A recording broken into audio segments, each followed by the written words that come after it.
Un saludo a todos, hermanos. Vamos al estudio bíblico. Estamos estudiando la primera epístola a Timoteo. Lo estamos haciendo de una manera sistemática, que es como estudiamos los días martes la palabra, ir avanzando versículo por versículo en los diferentes textos. Yo sé que esta es una epístola considerada una de las epístolas pastorales, pero estamos viendo que tiene mucho más que enseñarnos acerca de un pastorado. Y hoy vamos a tratar Primera de Timoteo capítulo 3, versículos del 1 al 8, tocante a los oficiales de la iglesia. Primero los ancianos, los obispos, y luego más adelante sobre los diáconos. Así que vamos a leer el pasaje. Y hoy queremos hablar más que todo del oficio de pastor, honrando a nuestro Dios. Él es el que ha establecido pastores en las iglesias. Eso no es una idea de hombres, no es una idea de convención, ni de una iglesia. Dios ha sido quien lo ha establecido, Él sabe el porqué. Y por eso queremos honrar este oficio de pastor. Leemos los versículos del 1 al 7 de Primera de Timoteo, capítulo 3. Dice, palabra fiel. Si alguno en el obispado buena obra desea, pero es necesario que el obispo sea irreprensible, marido de una sola mujer, sobrio, prudente, decoroso, hospedador, apto para enseñar, no dado al vino, no pendenciero, no codicioso de ganancias deshonestas, sino amable, apacible, no avaro, que gobierne bien su casa, que tenga a sus hijos en sujeción con toda honestidad. Pues el que no sabe gobernar su propia casa, ¿cómo cuidará de la iglesia de Dios? No un neófito, no sea que envaneciéndose caiga en la condenación del diablo. También es necesario que tenga buen testimonio de los de afuera para que no caiga en descrédito y en lazo del diablo. Como podemos ver, tenemos muchas cosas que aprender aquí acerca de los obispos. En primer lugar, sabemos que hay otras iglesias o denominaciones que miran esto de una manera diferente y tienen en sus congregaciones obispos, ancianos, etcétera, etcétera. Sin embargo, son tres términos que los tres tienen que ver con el mismo oficio. No existen tres tipos de líderes en las iglesias, sino que cada título o nombre es dado por el significado para apelar a una de las responsabilidades que tiene este hombre que ha llamado Dios. Primeramente, obispo en griego es supervisor. Así que se usa el supervisor, pastor o anciano. O sea, pastor porque es quien verdaderamente vela por el cuidado de las ovejas. Y anciano, que nos lleva a lo que es pensar en experiencia, es porque tiene conocimiento bíblico suficiente como para enseñar las ovejas. Así que vemos a uno, obispo, que es el supervisor de la congregación, se está velando para que todo esté marchando bien, correctamente, y protegiendo inclusive de herejías, de falsos, etc. Está el pastor, que cuida de las ovejas, y el anciano, que enseña por la experiencia.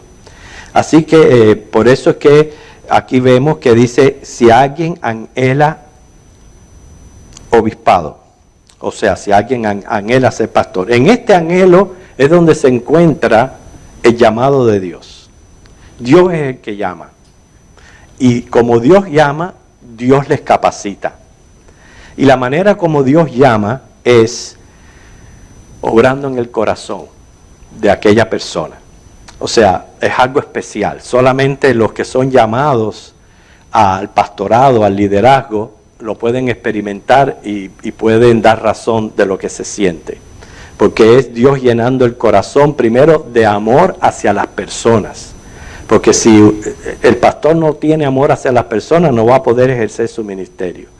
Y además de eso, es un anhelo ardiente por servir al Señor en este aspecto, que es asumir la responsabilidad de una congregación por un largo periodo de tiempo.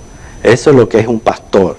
Recuerden que en otras ocasiones en los estudios hemos hablado de la diferencia de lo que es un misionero, de lo que es un evangelista, pero pastor es el que asume el cuidado pastoral de un grupo por un largo periodo de tiempo.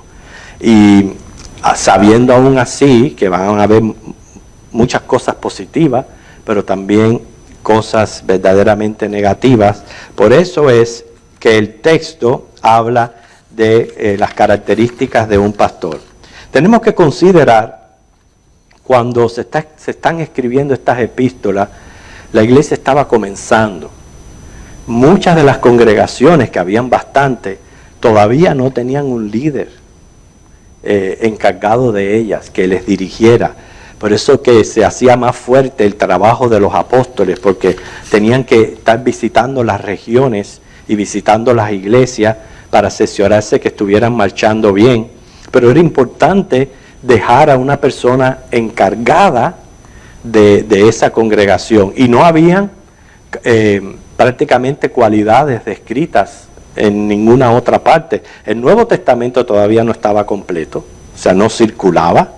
En el Antiguo Testamento no se aprecian las características así como las vemos en este texto, en el Antiguo Testamento. Entonces, por eso que están aquí, no solamente para ayudar a aquella iglesia que comenzaba, sino ya que sirvieran para el futuro, todo aquel que anhelara pastorado. Y no solamente la persona tiene que estar consciente de estas cualidades, que de hecho deberían de ser de todo cristiano. Están aquí para prácticamente como exigencias o requisitos de un pastor, pero muestran la voluntad de Dios para todo cristiano.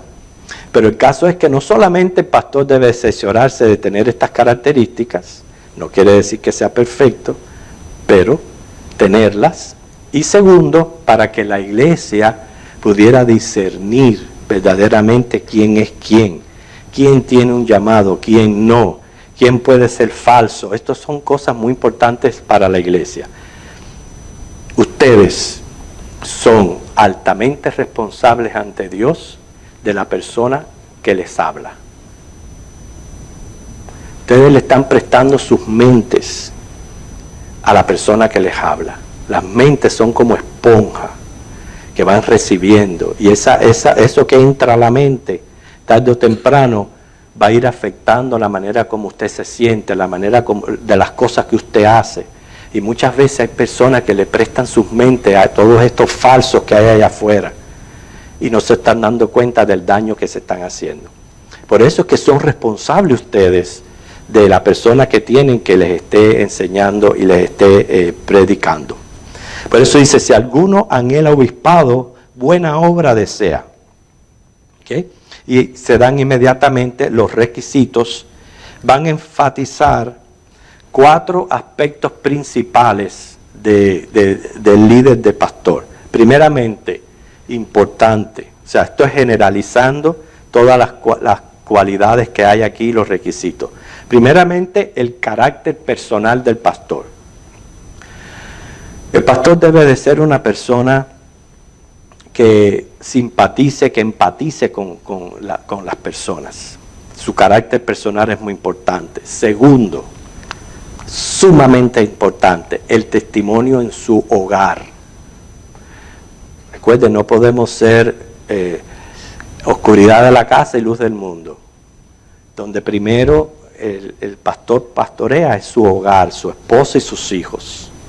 Es ahí donde pasa más tiempo, es ahí donde verdaderamente va a revelar su carácter y lo que es en persona. Su testimonio en el hogar. También la actitud para la enseñanza, sumamente importante. Por eso es que debe de no solamente conocer las escrituras, ser un teólogo, pero siempre reconocer su finitud, que todos estamos aprendiendo todos los días y que no lo sabemos todo ni tenemos todas las respuestas. Quiere decir que eso me tiene que empujar a mí a un continuo estudio y una continua preparación. Por eso debe de tener una actitud para la enseñanza y obviamente cierta experiencia. Así que esas son las 4 áreas que deben de reconocerse en un pastor: carácter personal, testimonio del hogar, actitud para la enseñanza y también experiencia. Esto evita que alguien asuma el puesto sin haber sido capacitado por el Espíritu Santo. Por eso el primer requisito, fíjense, dice, es necesario que sea irreprensible. ¿Cómo es posible si no somos perfectos, si somos pecadores? La idea aquí es que nunca se pueda presentar acusaciones graves contra él. Inclusive, si la persona comete alguna falta, debe de enseguida corregirla, primero ante Dios, y si en esa falta ha involucrado a alguna persona, pues también restaurar a esa persona con la cual le ha causado daño. Precisamente es como Dios quiere que todos los cristianos obremos en cuanto a otorgar perdón o cuando ofendemos. Todo pecado se comete contra Dios, por tanto a Dios le pedimos perdón. Pero si en ese pecado mío se ha involucrado a una persona y le he hecho mal, yo debo de corregir ese mal y debo sea pedir perdón o restaurar el mal que he hecho. El caso es que el pastor debe de ser irreprensible, o sea, ser irreprochable, tener una buena reputación, no solamente en la iglesia, en la comunidad, en todo aspecto de su vida. El segundo requisito dice, marido de una sola mujer. Y esto ha sido comprendido de varias formas, algunas correctas, otras no, pero bueno, hay que señalar las formas en que se ha comprendido este asunto de ser marido de una sola mujer. Hay quienes piensan que en efectivo el pastor debe de ser casado. Hace sentido, ¿por qué? Porque el pastor va a tener que tratar con problemas familiares, a veces dar consejerías matrimoniales o ayudar. Entonces, si no tiene la experiencia de un hogar, no podemos decir que tiene que tener hijos, porque eso es imposible, eso solamente lo otorga Dios, porque puede ser que la voluntad de Dios que sea que no tengan hijos. Pero el hecho de ser casado sí ayuda al pastor a tener la experiencia de poder tratar con matrimonio, con problemas familiares, etc. Por tanto, se busca como requisito que en efectivo sea casado. La segunda manera de comprenderlo es que si se ha quedado viudo, que no se vuelva a casar. Pero yo creo que eso es un poquito injusto, que eso se debe dejar a la persona. Si al fin y al cabo se nos es permitido el segundo casamiento si una persona ha enviudado. Eso se debe dejar a la persona que sea quien lo elija, pero no ponerlo como requisito o significado de marido de una sola mujer. Tercero, no ha de estar divorciado. Pero también aquí tenemos que en todos estos aspectos estar al tanto de lo que dice la palabra del Señor. Acuérdense que la palabra del Señor dice que cuando venimos a Cristo, nueva criatura somos.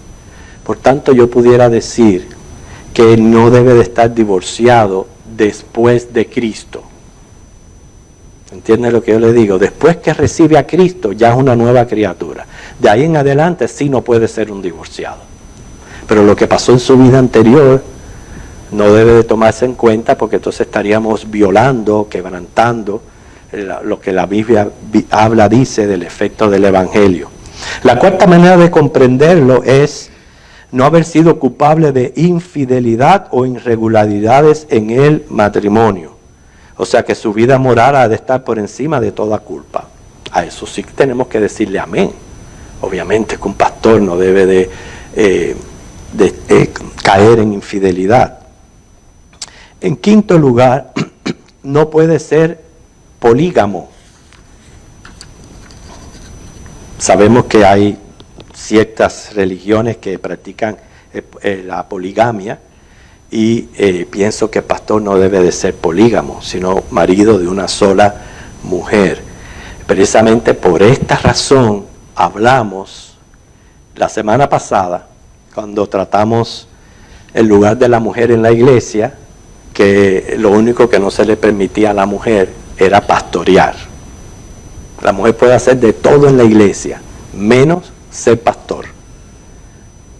Y una de las razones es esta cualidad que estamos presentando aquí. Bien, continuamos. Sobrio. Entendemos lo que es sobrio. Sobrio sería lo contrario a un borracho. O sea que es una persona, estamos hablando aquí no solamente en comida o bebida. Porque a veces pensamos solamente en el alcohol, pero también la comida. Y eso es un problema para muchos pastores. De que tenemos que ser sobrios con los alimentos que comemos. ¿Ok? Pero aquí es una cosa muy importante. Evitar extremos en cuestiones espirituales. Miren qué cosa. ¿Cómo es posible? Evitar extremos en cuestiones espirituales. En otras palabras, pastores que se involucran tanto en la iglesia, en el ministerio de la iglesia, que abandonan familia, abandonan hijos y abandonan todo aspecto de otra manera que no sea la iglesia. Eso es caer en extremos. Y esos extremos no son buenos para un pastor. El próximo requisito es ser prudente, o sea, no ser ni ligero ni frívolo, sino tener discernimiento, ser discreto en su manera de ser. Por eso que también a los pastores, también los diáconos, se hace una ceremonia de ordenación. Y esa ceremonia de ordenación tiene un significado porque la idea está que ya es una persona que tiene ordenado todos sus hábitos. Y entonces es una persona con crédito para poder llevar a cabo ese oficio. Hospedador, o sea, un hogar abierto, o sea, buscar ser de bendición para todos los que acuden bajo su techo. En aquel entonces, cuando se escribió esta epístola, sí se practicaba mucho la hospitalidad. Hoy día hay que tener un poco de cuidado en ese aspecto. La misma palabra del Señor advierte que dice que debido al aumento de la maldad se ha enfriado el amor, y hoy día sabemos que no podemos permitir meter personas en la casa así por así, porque son tiempos peligrosos, pero puede ser que hayan casos genuinos, necesidades genuinas, que el pastor abra su casa para hospedar a esas personas, y lo puede hacer cualquier cristiano. Todos somos llamados a ser hospedadores. Si alguna vez a usted le toca esa situación, sea prudente en hacerlo. Nunca ofrezca su casa indefinidamente. Te va a ayudar a alguien y le dice, bueno, que yo le voy a ayudar a usted por 4 semanas. Ya la persona sabe que a las 4 semanas ya tiene que estar buscando ya. Si pasan las 4 semanas y todavía necesita ayuda y usted la quiere extender, ok, te voy a extender por 2 semanas más. Pero nunca indefinido, porque hay personas que abusan. Pero bueno, hay que tener un espíritu hospedador, en el sentido de que cualquiera que llega a la casa de un pastor se sienta bienvenido, nunca se sienta rechazado. Lo próximo es apto para enseñar, sobre todo enseñar las Escrituras, explicar la voluntad de Dios para ciertas ocasiones, emplear las Escrituras para refutar las falsas doctrinas, exponer las doctrinas de la fe, trazar rectamente la palabra de verdad. Y no solamente conocer Biblia, ¿okay?, sino hacerlo con un deseo tremendo. O sea que eso es parte del llamado del pastor, porque como tiene que ver mucho con la enseñanza, que ese es su ministerio principal, enseñar y predicar, pues esto va a ser un deseo en su corazón por hacerlo. Y hermano, yo doy testimonio de eso. Y quiero ser, como dice, quiero confesar algo. Hay que dar oportunidad para los púlpitos, pero cuando eso pasa, ¿cómo uno lo sufre? Sinceramente, uno lo sufre de verdad, porque uno siempre quisiera estar ahí predicando, estar ahí enseñando. Eso es algo que Dios pone en el corazón de parte del llamado, ser apto para enseñar. Por eso se requiere que tenga cierta experiencia. No es un requisito que un pastor tenga que pasar por un seminario. No nos equivoquemos, no pensemos que tiene que pasar por un seminario. Pero pasar por un seminario es lo más prudente. Porque en un seminario teológico bíblico, no es que te van a enseñar toda la Biblia, pero te van a enseñar las herramientas, la manera de estudiar la Biblia. Y ya después entonces te lo puede usar para su estudio diario. ¿Ok? Dice, no dado al vino. Es otro de los requisitos. Obviamente aquí significa adicto a bebidas alcohólicas. O sea, no ha de abusar del vino. No es que esté prohibido tomar vino. Lo que está prohibido es emborracharse. Pero la persona puede tomar su copa de vino bien. Inclusive hasta dicen que es saludable. Pero cuando dice no dado al vino, es una persona que no es adicto a bebidas alcohólicas. Seguimos, no pendenciero. O sea, no emplea violencia física sobre otros. Otras palabras, puede ser que ese pastor, muchas veces tienen otros trabajos y pueden hasta tener negocios y pueden ser dueños de negocios, en ningún momento va a maltratar a sus empleados o va a maltratar a los que son sus siervos, porque no es un pendenciero, no es un codicioso. Aquí estamos hablando ya de amor al dinero. O sea, no le tiene amor al dinero. Una de las características más importantes es una persona amable. Y esto lo va a precisar con paciencia, con un espíritu de tolerancia. Precisamente a veces es criticado por ovejas que no entienden cuando el pastor debe de ser amable, debe ser paciente, debe ser tolerante, porque quieren que enjuicie a una oveja y arremeta contra ella, y no entiende de que ese pastor tiene que tener, como dice Jeremías, ser según el corazón de Dios. ¿Cómo es el corazón de Dios?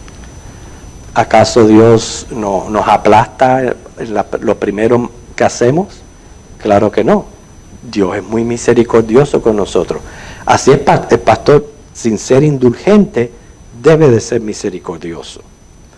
Cuando habla aquí de avaro, ya hemos hablado que no debe de ser amante al dinero, pero no solamente avaro habla de amor al dinero, sino ese fuerte deseo por las cosas materiales. Atendiendo a estos requisitos y viendo cómo ciertos líderes de hoy día están detrás de lo que es promoviendo lo material, la prosperidad, etcétera, etcétera, y él prospera más que cualquier otro en la congregación. Todo eso es contrario a los requisitos que tenemos aquí dentro de la Biblia. Yo me imagino que estas partes de la Biblia no la estudien, porque seguro que se van a ver delatados. Gobernar bien su casa y tener a sus hijos en sumisión con toda dignidad. Y es claro, es obvio, dice, cómo tú, si no puedes gobernar tu casa, ¿cómo tú vas a gobernar la iglesia? Tu casa es de pocos miembros en comparación a una iglesia, que son muchas personas. Si tú no puedes gobernar tu casa, ¿cómo tú vas a gobernar la iglesia de Dios?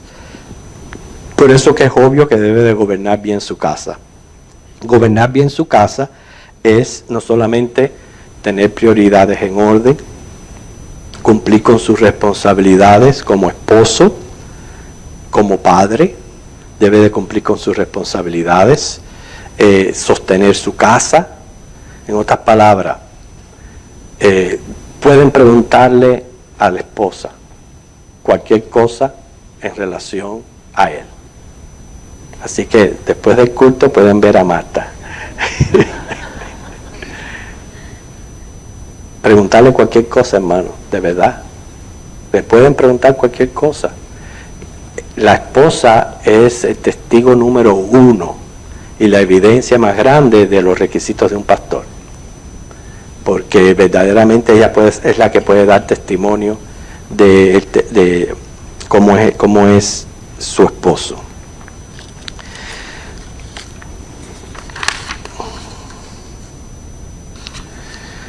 Precisamente dice también, no un neófito. Neófito quiere decir un recién convertido o bien joven en la fe. ¿Por qué? Porque el pastorado demanda experiencia, sobre todo entendimiento en lo que son las doctrinas bíblicas, entendimiento de la fe. Y dice que es un peligro porque un novicio puede envanecerse y caer en la condenación del diablo. Inclusive en el lazo del diablo termina la porción bíblica.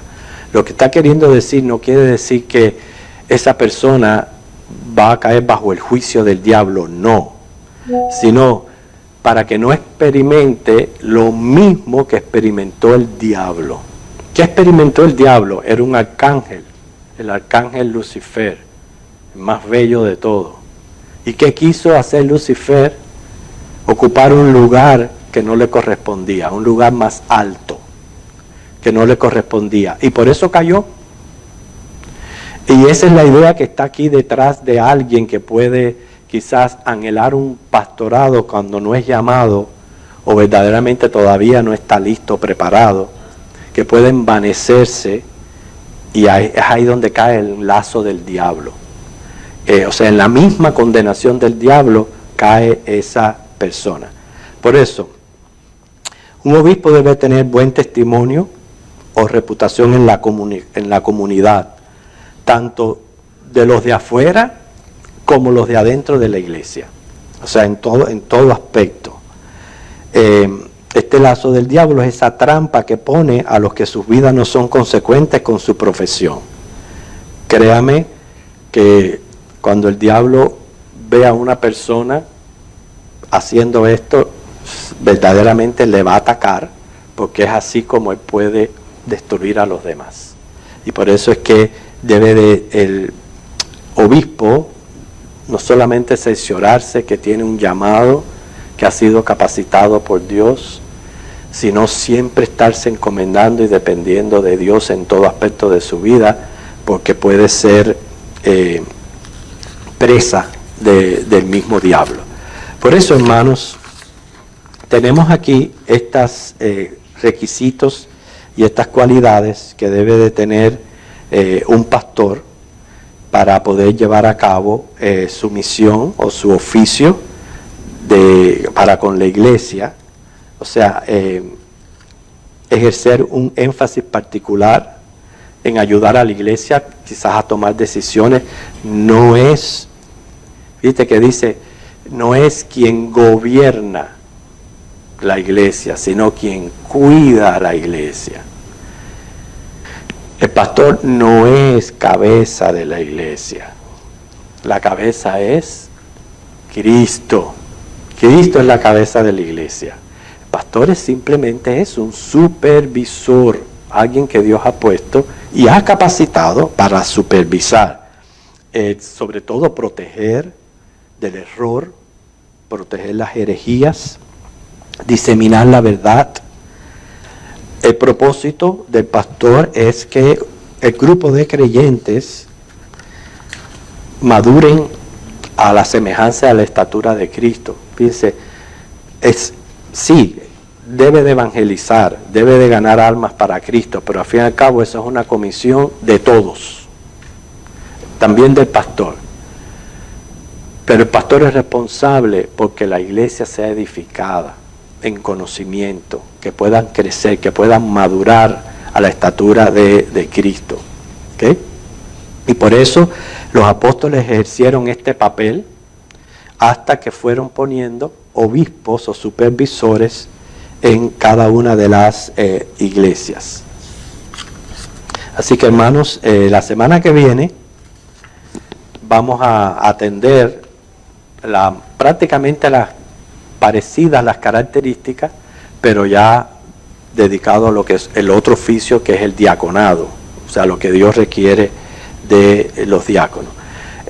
Esto está aquí en Primera de Timoteo, no solamente para que recuerden que la misma persona esté cerciorada que ha sido llamada por Dios, capacitado por Dios, pero que también la iglesia lo pueda reconocer en todos estos requisitos y en todas estas cualidades. Que el Señor les bendiga, hermano.